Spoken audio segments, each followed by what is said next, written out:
குடும்பம் கட்டப்படாவிட்டால் ஒரு குடும்பம் கட்டப்பட வேண்டும். எப்படி தேவன் எதிர்பார்த்தபடி குடும்பம் கட்டப்பட வேண்டும். இதுதான் தூய ஆவியானுடைய விருப்பம். அந்த விருப்பத்தை உள்வாங்கிக் கொண்டபடினால்தான் நம்பிக்கை தொலைக்காட்சி இந்த நிகழ்ச்சியை வழங்கி வருகிறது. குடும்பம் கட்டப்படுவதற்கு தேவையான ஆலோசனைகளை நாம் சிறந்த ஆளுமைகளை கண்டுபிடித்து அவர்களிடத்தில் கேள்விகளை கேட்டு தெளிவு பெற்று வருகிறோம். அந்த விதத்தில் மதிப்பிற்குரிய போதகர் ராஜன் எட்வர்ட் அவர்கள் நம்மோடு இருக்கிறாங்க. பல கேள்விகளுக்கு அவங்ககிட்ட இருந்து நான் பதிலை பெறுறோம். நிச்சயமா அவங்களுடைய பதில் உங்களுக்கு ரொம்ப பயனுள்ளதாக இருந்திருக்கும்னு நம்புகிறோம். இன்றைக்கு இன்னொரு கேள்வி கேட்க போகிறோம். அந்த கேள்விக்கான பதில் மிகப்பெரிய அளவில் உங்களுக்கு பயனளிக்கக்கூடியதாக இருக்கும். Pastor praise the Lord. Praise the Lord. சந்தோஷம், மகிழ்ச்சி மறுபடியும் உங்களை பார்க்கிறது. ஃபஸ்ட்டு குடும்பமாக நாம் ஆண்டவரை ஆராதிக்கணும் அப்படின்னு தான் ஆண்டவர் விரும்புகிறாரு. அப்போஸ்தலர் நடவடிக்கைகள் புஸ்தகத்தில் அவனவன் வீட்டாரும் அப்படின்ற பதங்கள் பல்வேறு இடங்களில் பயன்படுத்தப்பட்டிருக்கிறது. குடும்பமாக ஆண்டவரை ஆராதிக்கிறதே ஒரு பெரிய பாக்கியம்தான். ஆனால் இந்த நாட்களில் முதலாவது சகோதரி, ஒரு குடும்பத்தில் இருக்கக்கூடிய மனைவி என்ற ஸ்தானத்தில் இருக்கக்கூடிய சகோதரி இயேசுவை ஏற்றுக்கொள்கிறாங்க. ஆனால் அவர்களைப் போல விசுவாசத்தை உடையவர்களாக இல்லாமல் அவருடைய கணவர் சற்று இந்த பக்தி மார்க்கத்து தூரமாக இருக்கிறார். சில கணவன்மார்கள் ஆலயத்துக்கே போகக்கூடாதுன்னு தடை பண்ணுறாங்க. சிலர் போய்க்க என்னை டிஸ்டர்ப் பண்ணாதுன்னு சொல்கிறாங்க. அவங்க வரமாட்டாங்க சர்ச்சுக்கு. பட் அப்படிப்பட்டவங்க இந்த பக்தி கெடுத்த விடயங்களில் என்ன செய்யணும், அதற்கு மனைவி செய்யக்கூடிய ஆற்றக்கூடிய பங்கு என்ன, அவளிடத்திலிருந்து என்ன மாதிரி மாற்றங்கள் இருந்தால் இந்த கணவன்மார்கள் பக்தி கெடுத்த காரியங்களில் ஈடுபடாத கணவன்மார்கள் லைஃப்பில் மாற்றத்தை பார்க்கலாம். அதாவது அருமையான ஒரு கேள்வி கேட்டீங்க. முதலாவது, ஒரு கணவன், ஆண்டவரை ஏற்றுக்கொள்ளாத ஒரு கணவன் ஆண்டவரை ஏற்றுக்கொண்ட மனைவியுடைய உள்ளத்தில் முதல் ஆசை என்ன வரும்னா, தன் கணவனும் ஆண்டவரிடத்தில் வர வேண்டும் என்று சொல்லி. ஆனால் அது சில இடங்களில் உடனே அந்த சம்பவம் நடந்துடுது, அவங்க ஆண்டவரை ஏற்றுக்கிறாங்க. ஆனால் சில இடங்களில் அது உடனே நடப்பதில் பல வருஷங்கள் ஆகிடுது. சில சமயத்தில் நடக்காமலே கூட வாழ்க்கை முடிஞ்சிருது. ஆனால் நான் என்ன சொல்கிறேன்னா, ஆண்டவரை ஏற்றுக்கொண்ட ஒரு மனைவி தன் கணவனிடத்தில் தன் வாழ்க்கையில் உண்டான மாற்றங்களை காட்டணும். முந்தின வாழ்க்கை என்ன, பிந்தின வாழ்க்கை என்ன அப்படின்றது அவன் காட்டணும். அப்போ அந்த மனைவி இடத்துல அதை பார்க்கிற கணவன், இவர்கிட்ட ஏதோ ஒரு பெரிய மாற்றம் வந்திருக்கு, அது காரணம் அந்த ப்ரேயர் தான். ஆமாம் ஆமாம், எத்தனையோ காலமை விட்டா வாழ்ந்துருக்கிறோம், இன்னைக்கு அதே மாதிரி கோபமாக பேசுகிறோம், பதிலே பேசாமல் இருக்கிறான். முன்னாடி சண்டை போடுறாள், முன்னால் சண்டை போடுற ஆள். நம்ம குறை சொல்கிறோம், திரும்ப குறை சொல்கிறாம இருக்கிறா. நம்ம எவ்வளோலாம் பேசி பார்க்குறோம், ஒன்றும் பேசாமல் இருக்கிறோம். இந்த டிஃப்ரென்ஸ் வந்து ஒரு பெரிய பாதிப்பு ஏற்படுது. ஒரு பெரிய மாற்றத்தை அவங்க பார்க்கணும். அவங்க அதை பார்க்கும் பொழுது தான், யார் இந்த இயேசு, இவளை மாற்றின அந்த தெய்வம் யார் அப்படின்ற சிந்தனை சிந்திக்க தோணும். இவங்க சர்ச்சுக்கு போயிட்டு வந்து அங்கே பயங்கரமாக அந்நிய பாஷையிலலாம் பேசி, ஒருத்தர் என்ன சொன்னார், அவர் பெரிய ஒரு அரசாங்க அதிகாரி. அப்படின்னு கேட்டார், பாஸ்டர் உங்களுக்கு தெரியாமல் தான் உங்கள்கிட்ட ஒரு கேள்வி கேட்குறேன், இந்த சபைக்கெல்லாம் நிறைய பெண்கள்லாம் வராங்க, அவங்கெல்லாம் உங்கள் சபைக்கு வராங்களே, அவங்கெல்லாம் மாறிட்டாங்களான்னு கேட்டார். ஆமாம், எல்லாம் மாறிட்டாங்க, மாறிதான். அவர் சொல், இல்லை என்னால் அதை நம்ப முடியாதுனார். ஏன் அப்படி சொல்கிறீங்கன்னு கேட்டேன். அப்போ அவர் சொன்னார், பாஸ்டர் நான் சர்ச்சுக்கே போக மாட்டேன், என் மனைவி ஒழுங்காக சபைக்கு போயிடுவா, அப்போ அடிக்கடி என்கிட்ட சொல்லுவா, நீ ஒரு நாள் நிச்சயமாக நரகத்தில் தான் போய் அழிய போகிற எப்படின்னு சொல்லுவா. என்கிட்ட அடிக்கடி சொல்லுவா, நான் ஆண்டவருடைய பிள்ளை, நீ பிசாசுடைய பிள்ளை, அப்படி அடிக்கடி சொல்லுவா. எனக்கு ரொம்ப நாளாக இது பெரிய சந்தேகம், என்னடா நடக்குது அந்த சபையில், ஏன் இப்படி சொல்கிறா, இவங்க என்ன பண்ணுறாங்க அப்படி பார்க்கலான்னு நான் நேராக போயிருந்தேன். பின்னால் போய் உட்காந்து முன்னால் பார்த்தேன், அவள் பயங்கரமாக ஜெபிப்பதும் ஆவியில் நிறைவதும் ஸ்தோத்திரம் பண்ணுறது எல்லாம் பார்த்த உடனே நான் மனசில் முடிவு பண்ணேன், ஐயோ நம்ம கல்யாணம் பண்ணது ஒரு மனுஷியே இல்லை, ஒரு தேவதூதன். முடிவு பண்ணி நான் வீட்டுக்கு வந்துட்டேன். அன்னைக்கு என் மனைவி வெளியில் போகும்போது சொல்லி, நான் தான் வீட்டில் இருக்க ஆளாச்சு, ஆனால் வெளியே போக சொல்லியிருந்தா மட்டன் அதுக்கு வேண்டிய தேவையெல்லாம் வாங்கி வைங்க, வந்தோடனே குழம்பு வைக்கிறேன்னா, நான் இந்த சர்ச்சுக்கு போனதில் இதை வாங்க மறந்துட்டேன். அவளும் வந்துட்டான். வந்த உடனே கேட்டால் எல்லாம் வாங்கிட்டீங்களா அப்படின்னு. பாஸ்டர் நீங்கள் நம்பவே மாட்டீங்க, அந்த சர்ச்சில் எப்படி குதிச்சாலோ அதே மாதிரி எனக்கு முன்னால் குதிச்சா பாஸ்டர். இதை இன்ட்ரெஸ்டிங். இதை நீங்கள் என்ன சொல்கிறீங்கன்னு கேட்டான். நான் சொன்னேன், இன்னும் மாறல. அவங்க மாறினதான் நினச்சிட்டு இருக்காங்க, இன்னும் மாறல. ஒரு மாற்றம் இருந்திருந்துன்னா ஆண்டவர் அவங்கள பிரதிபலிச்சிருப்பாங்க. ஆனால் அவங்க மாறல. ஆனால் கவலைப்படாதீங்க, ஒரு நாள் நிச்சயமாக ஒரு மாற்றம் வரும். அதுக்காக நீங்கள் ஆண்டவர் வெறுக்காதீங்க, இயேசுவை வெறுக்காதீங்க. நிச்சயமாக அவங்க மாறுவாங்கன்னு சொல்கிறேன். இன்னொரு சம்பவத்தை சொல்கிறேன்.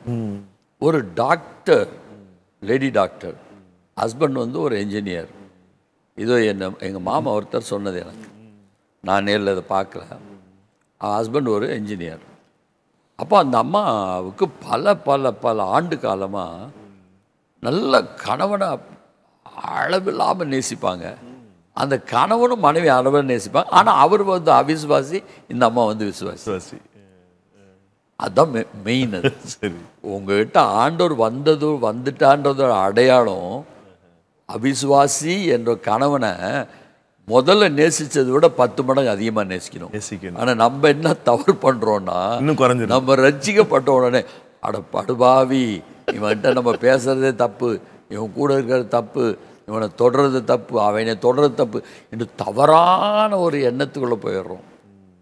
அவங்க கூட வாழவே விரும்பாத அளவுக்கு எண்ணத்துக்கு போயிடும். இல்லை, நீங்கள் ரட்சிக்கப்பட்ட உடனே உங்கள் கனவு மேலே இருக்க அன்பை பல மடங்கு அதிகரிக்கணும். அப்போ தான் அவங்க வருவாங்க. அப்போ இவர் சொன்னாங்க, அவங்களுக்கு ஒரு ஃபிட்ஸ் வரும். அந்த டாக்டர் அம்மாவுக்கு ஃபிட்ஸ் நுறையா தள்ளுவாங்க. உடனே தூக்கிட்டு ஓடுவார் ஆஸ்பத்திரிக்கு. நாள் வச்சு நல்லா ட்ரீட்மெண்ட் கொடுத்து வீட்டுக்கு கூட்டு ரொம்ப அன்பு மனைவி மேலே. அதை பார்க்கும்போது ரொம்ப சந்தோஷப்படுவோம். உங்களுக்கு தெரியல, அப்படி அன்புள்ள கணவன் மனைவியை பார்க்கும் பொழுது நமக்கு பெரிய ஒரு மகிழ்ச்சி, ரொம்ப அன்பாக இருப்பார் மனைவிட்ட. அப்போது ஒரு நாள் அதே மாதிரி ஃபிட்ஸ் அவங்க அப்படி துடிக்கிறாங்க. இதை பார்த்து அவர் வேதனை தாங்க முடியாமல் ஓடி போய் அந்த அம்மா மேலே கை வச்சு, ஆண்டவரே நீங்கள் யாருன்னே எனக்கு தெரியாது, ஆனால் என் மனைவி உங்கள் மேலே எவ்வளோ அன்பாக இருக்கிறா, ஓடி ஓடி ஓடி உங்களை தேடுறாள் ஆண்டவரே, நீங்கள் யாருன்னு தெரியாது, ஏசுன்னா எனக்கு யாரும் தெரியாது, ஆனால் இவ தேடுற ஆண்டவர் தெரியும், இவ்வளோ சுகமாக்குங்க. அப்படி சொல்லி முடித்த உடனே அந்த அம்மா சுகமானாங்க. அதுக்கப்புறம் 15 வருஷத்துக்கு அப்புறம் எங்கள் மாமா பார்த்துருக்காங்க. அவங்க சொல்லியிருக்காங்க, 15 வருஷமாக அதுக்கப்புறம் திரும்ப வரவே இல்லை. ஒரு அவிசுவாசி பண்ண ஜெபத்தில் ஒரு விசுவாசி சுகமாயிட்டாங்க. பெரிய ஒரு அற்புதம் அது. காரணம் என்னன்னா, அந்த அம்மா ஆண்டவரை ஏற்றுக்கொண்டு கூட தன் கணவன் மேலே வச்சிருந்த அந்த அன்பு தான். அப்போ அந்த வித்தியாசமே பாராட்டக்கூடாது. அந்த வித்தியாசம் பாராட்டும் பொழுது அவங்க வெறுக்க ஆரம்பிப்பாங்க. பெரிய ஆண்டவரம், பெரிய பரிசுத்தமாக, பெரிய சர்ச்சா அப்படின்னு ஒரு வித்தியாசம் பாராட்ட ஆரம்பிப்பாங்க. அதனால் ஒரு நல்ல வாழ்க்கை வாழ்கிறதுக்கு, கணவனை எளிதாக கொண்டு வர்றதுக்கு அருமையான வசனம் இருக்குது. அதை கூட நான் வாசிக்க விரும்புகிறேன். 1 பேதுரு 3ஆம் அதிகாரம் 1 வசனம், அந்தப்படி மனைவிகளே உங்கள் சொந்த புருஷர்களுக்கு கீழ்ப்படிந்திருங்கள், அப்பொழுது அவர்கள் யாராவது திருவசனத்திற்கு கீழ்ப்படியாதவர்களாயிருந்தால் பயபக்தியோடு கூடிய உங்கள் கற்புள்ள நடக்கையை அவர்கள் பார்த்து போதனையின்றி மனைவியின் நடக்கையினாலே ஆதாயப்படுத்திக் கொள்ளப்படுவார்கள். அவை கணவனை ஆதாயப்படுத்தணும்னா 2 முக்கியமான காரியம் தேவை. 1, நீங்கள் அந்தரங்கத்தில் செய்கிற ஜெபம். அவருக்கு முன்னால் ஜெபம் பண்ணக்கூடாது. கணவனுக்கு முன்னால் ஆண்டவரையும் படுபாவியாக இருக்கிறான், கணவன் குடிகாரனா இருக்கிறான், என் கணவன் ஒரே சிகரெட் குடிக்கிறான், என்னைக்கு தான் இவர் ஜெபத்திலே அவன் குற்றப்படுத்திடுவாங்க. ஜெபத்திலேயே பெரிய பிரசங்கமே நடந்துடும். எப்போ தான் இவர் ரசிக்கப்படுவாரோ தெரியல, எப்போ தான் அவனுடைய பிள்ளை ஐயோ இவர் நரகத்தில் போயிடுவாரேன்னு பயமாக இருக்குது, இந்த ஆள்னால கண்ணீர் வெடிக்கிறேன்னு இந்த மாதிரி ஏதாவது சொல்லி இதை போய் தனி அறையில் போய் கணவனுக்கு ஜெபம் பண்ணிட்டு கணவன்கிட்ட வரும் பொழுது அதை ஒன்றுமே வெளியே காட்டாமல், இதே தான் பிள்ளைகளுக்கும் இதே தான். பிள்ளைகிட்ட முழு அன்பை காட்டணும். ஆனால் அந்த பிள்ளைகளை குற்றப்படுத்தக்கூடாது. உனக்கு பக்தி இல்லை, நீ என்ன தான் பிள்ளைய, நீ பேய் பிள்ளை, நீ பிசாஸ், இந்த வார்த்தையெல்லாம் சொல்லவே கூடாது. அந்த பிள்ளைங்க அப்போ நீ வேற நான் வேறன்னு நினச்சிருவாங்க. மனசுல உன் தெய்வம் வேற நான் வேற அப்படி மனசு நினச்சிருவாங்க. ஆனால் அந்த இந்த நடக்கை 1000 வார்த்தை பேசுறதை விட ஒரே ஒரு நடக்க ஒரு மனுஷனை தலையில மாற்றிடும். கம்ப்ளீட்டாக மாற்றிடும். வாழ்க்கை ரொம்ப முக்கியம். ஆமாம், வாழ்க்கை தான் ரொம்ப முக்கியம். வசனம் தானே சொல்லுது. அவங்க தானா, நீங்கள் பிரசங்கமே பண்ண வேண்டாம், அவர் தானா வந்து போதகர் இல்லாமலே போதனை இல்லாமலே. ஏன்னா நம்ம இயேசுவை காட்டுறோம், நம்முடைய வாழ்க்கை மூலமாக இயேசுவை காட்டுறோம், அதுதான் நம்ம அன்பு மூலமாக இயேசுவை காட்டுறோம், அவங்களுக்கு கீழ்ப்படிவது மூலமாக இயேசுவை காட்டுறோம். நான் இப்படி இருக்கிறதுக்கு காரணம் இயேசு அப்படின்றத நம்ம சொல்லிடுறோம். இப்படி ஆண்டவர் ஏற்றுக்கொண்டவங்க தான் அதிகம். பிரசங்கம் பண்ணி அவங்ககிட்ட சொல்லி கொடுத்து அதெல்லாம் பண்ணி கட்டாயப்படுத்தி வந்தவங்களை விட வாழ்க்கையை பார்த்து ஆண்டவரை ஏற்றுக்கொண்டவங்க தான் ஏராளமான பேர். ஆனால் அந்த வாழ்க்கையில் தான் ஆண்டவரை வெளிப்படுத்தணும். ரொம்ப அழகான ஆலோசனை பாஸ்டர். இறுதியாக ரத்தின சுருக்கமாக இந்த நிகழ்ச்சியை பார்த்துட்டு இருக்கிற சகோதரிகள், நிறைய சகோதரிகள் கணவருடைய ரட்சிப்புக்கு கண்ணீர் வடிக்கிறாங்க பாஸ்டர். அப்படிப்பட்டவங்க இந்த நிகழ்ச்சி நிறைய பேர் பார்த்துட்டு இருக்காங்கன்னு நான் நம்புகிறேன். அவங்களுக்கு உங்களுடைய இறுதியான ஆலோசனை சொல்லுங்கள். நம்ம நிகழ்ச்சியை முடிக்க போகிறோம், அதுக்கு முன்னாடி உங்களுடைய ஆலோசனை. என்னோட ஒரு தாழ்மையான ஆலோசனை என்னன்னு கேட்டிங்கன்னா, ரட்சிப்பு கர்த்தருடையது. நம்ம செய்ய வேண்டிய கடமைகளை செய்யணுமே ஒழிய ரட்சிப்பை நீங்கள் அவங்களுக்கு உள்ளே புகுத்த முடியாது, குடிக்க கொடுக்க முடியாது, விலைக்கு வாங்கி கொடுக்க முடியாது. ரட்சிப்பு கர்த்தருடையது. ரட்சிப்பு கர்த்தருடையாக இருக்கிறனால நாம் அவங்களவே பார்த்துட்டு இருக்கிறத விட தேவனுடைய திருமுகத்தை நோக்கி பார்த்து, ஆண்டவரே கணவனை பிள்ளைகளை ரட்சியம் என்று சொல்லி கண்ணீரோடு கேட்கும் பொழுது ஆண்டவர் நிச்சயமாய் அதை செய்வார். தாமதமானாலும் காத்திரு, அது நிச்சயமாய் நிறைவேறும். தாமதமானால் காத்திரு, நிச்சயமாய் முடிவுண்டு. உன் நம்பிக்கை வீண் போகவே போகாது. கர்த்தர் நிச்சயமாய் ஜெபத்திற்கு பதில் தருவார். முதல் ஆண்டவர் தான் அவரை நோக்கி பார்த்து பிரகாசம். இரண்டாவது நம்முடைய நல்ல நடக்கை, இயேசுவை காட்ட முயற்சி பண்ணணும். கணவனை நீங்கள் முதல் நேசித்தது 10 மடங்கானால் நீங்கள் ஆண்டவரை ஏற்றுக்கொண்டபோது நேசிப்பது 100 மடங்காக இருக்க வேண்டும். அப்போ உங்களுடைய அன்பினாலே அவர்கள் கவர்ந்து கொள்ளப்பட்டு ஆண்டவரை ஏற்றுக்கொள்வதை நீங்கள் காணலாம். நிச்சயமாய், மறுபடியும் சொல்கிறேன், நிச்சயமாய் தேவன் உங்களுடைய விருப்பத்தையும் உங்கள் ஏக்கத்தையும் பெருமூச்சையும் காணாதவரை போல இருக்கவே மாட்டார். காண்பார், பதில் தருவார், உங்களை பிரமிப்படைய செய்வார். ரொம்ப மகிழ்ச்சி பாஸ்டர். நேயர்களே, ஒருவேளை கணவர் ரட்சிக்கப்படலைன்னு வருத்தப்பட்டிருக்கிற சகோதரிகள் இப்போ நீங்கள் தீர்மானிச்சிருப்பீங்கன்னு நினைக்கிறேன். இனிமே நான் ஒரு கற்புள்ள ஒரு வாழ்க்கை, கணவர் எதை விரும்புகிறாரோ அதை செய்வது, சாட்சியான வாழ்க்கை, வாழ்க்கையின் மூலம் இயேசுவை பிரதிபலிப்பது, கணவர் பார்க்கும்படி பிரதிபலிப்பது, இதெல்லாம் செய்தால் போதனையே தேவையில்லை. அவங்க ஆண்டவருடைய அன்பை கண்டுகொள்வாங்க. உங்கள் குடும்ப வாழ்க்கையும் ரொம்ப சிறப்பாக இருக்கும். மற்றொரு நிகழ்ச்சியில் நாம் இன்னொரு கேள்விக்கான பதிலை பொதுவிடத்தில் கேட்டு பெறப்போகிறோம். அடுத்த நிகழ்ச்சியை நீங்கள் தவற விடாமல் பார்த்துருங்க.